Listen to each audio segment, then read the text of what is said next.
several weeks into this mentoring experience at this point, and I hope you're enjoying your times with your mentor. I hope you're committed to those weekly meetings, and I hope you're asking hard questions about ministry and discipleship, because creating a culture of discipleship and really employing that to the people is going to be a challenge. You've been discovering what category is the church, and what model are we employing to really reach and make disciples from preschool to senior adults. And so now we move to another aspect of discipleship. Not only do you have to figure out what the church is really doing to make disciples and what the strategy and the culture is among the people, because the culture may be, as we've already learned, that they're an educational-minded people, and they're going to expect something at the church that provides them weekly Bible study if they choose to attend, that rightly divides the word of truth. They're also going to expect some closed group opportunities. They're going to expect a Beth Moore study possibly, or an Experiencing God study, which is still Lifeway's bestseller for small group Bible study in a closed group environment. It's just a great resource. But more important than the resources or the strategy you're using, I believe one of the key components in discipleship ministry is the volunteers. The volunteers. You say, Jody, what do you mean volunteers? The reality is, as a paid staff member, you can't do it all. You are to be the catalyst that leads the people to do the work of the church, the work God has called them. That's why He chose to give them specific gifts, and He gave everybody different gifts. It's so that they can be employed in the collective work together. And so I hope that you're learning to speak truth to your volunteers. Truth that, hey, you need to step up your game in the group you're leading, because I'm hearing some things about the teaching, and you need to really be more prepared and do a better job. That may be the truth you have to speak to a volunteer, which is very hard truth to speak. You may have to tell someone that, hey, you're fellowshipping so much that you're not getting to the Bible study. Or you may have to go to a leader and say, hey, you're doing a great job teaching every week, but your class, your group is never getting together and fellowshipping and sharing life together. And so all those things come together there's going to be people that need to be doing the work that are volunteer. They already have a full-time job. They're already serving in ministries in the church, and you're telling them they need to be pouring their life into somebody, that they need to find a Timothy as well in their life. They need to be entrusting to other people, whether it's their kids, whether it's their BFF, whatever. They're going to have to be doing something in addition to attending worship and serving.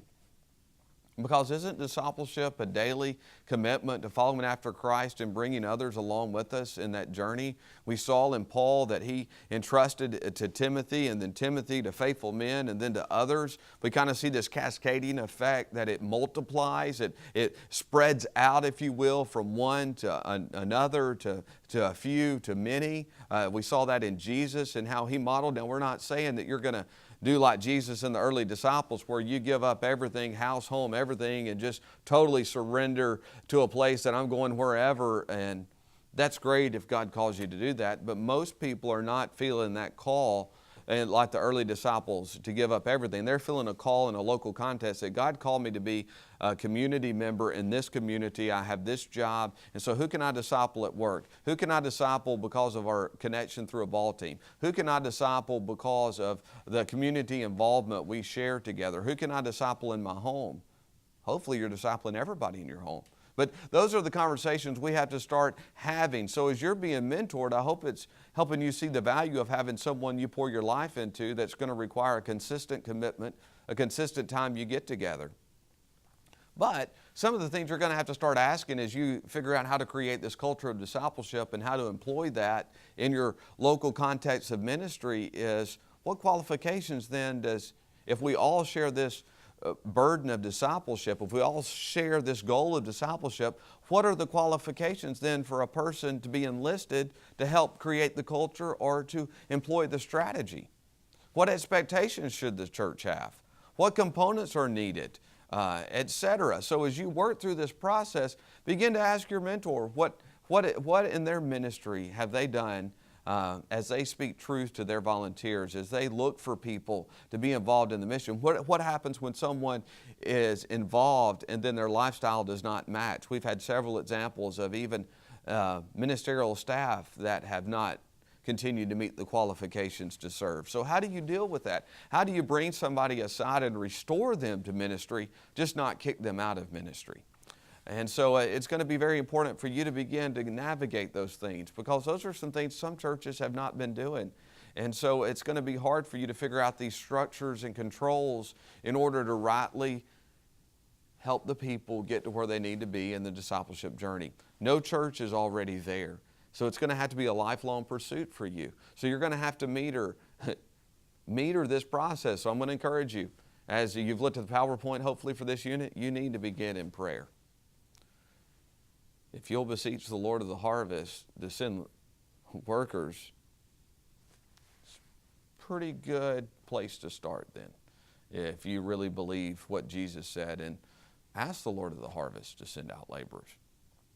Also, you're going to have to figure out what's your process for starting to move from, God, I need people to help me on the journey, and then praying about specific people, to how do you privately have that conversation to someone of, will they join you on the journey, and what that looks like for them, and then move to the next level. You're also going to have to figure out what compels people.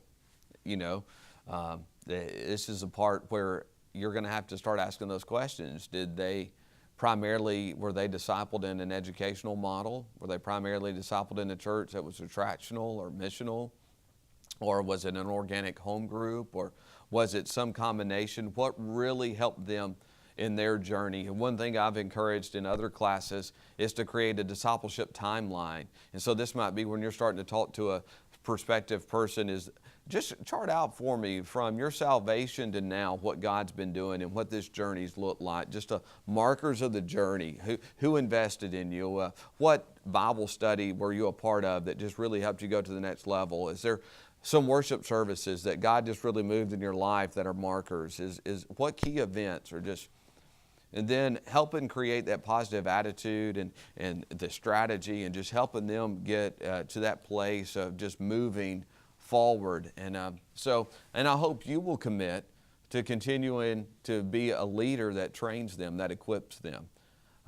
One thing I've done in ministry is I come alongside the people God lays on my heart, and I've tried to invest in them. I've tried to encourage them. I've tried to train them. I've tried to fellowship with them by having them in my home, by doing special things for them. And it's not always worked with everybody, and honestly, it's pretty frustrating when someone quits on you a couple of years in and you spend all this time with them. But that is the journey of helping people be more like Christ, a part of His church, employing the gifts He's given them. So I hope you commit to investing in volunteers and continuing to speak truth into them when it's easy and when it is hard. And I hope you just navigate that with your mentor as you're talking about life and ministry in the work of discipleship.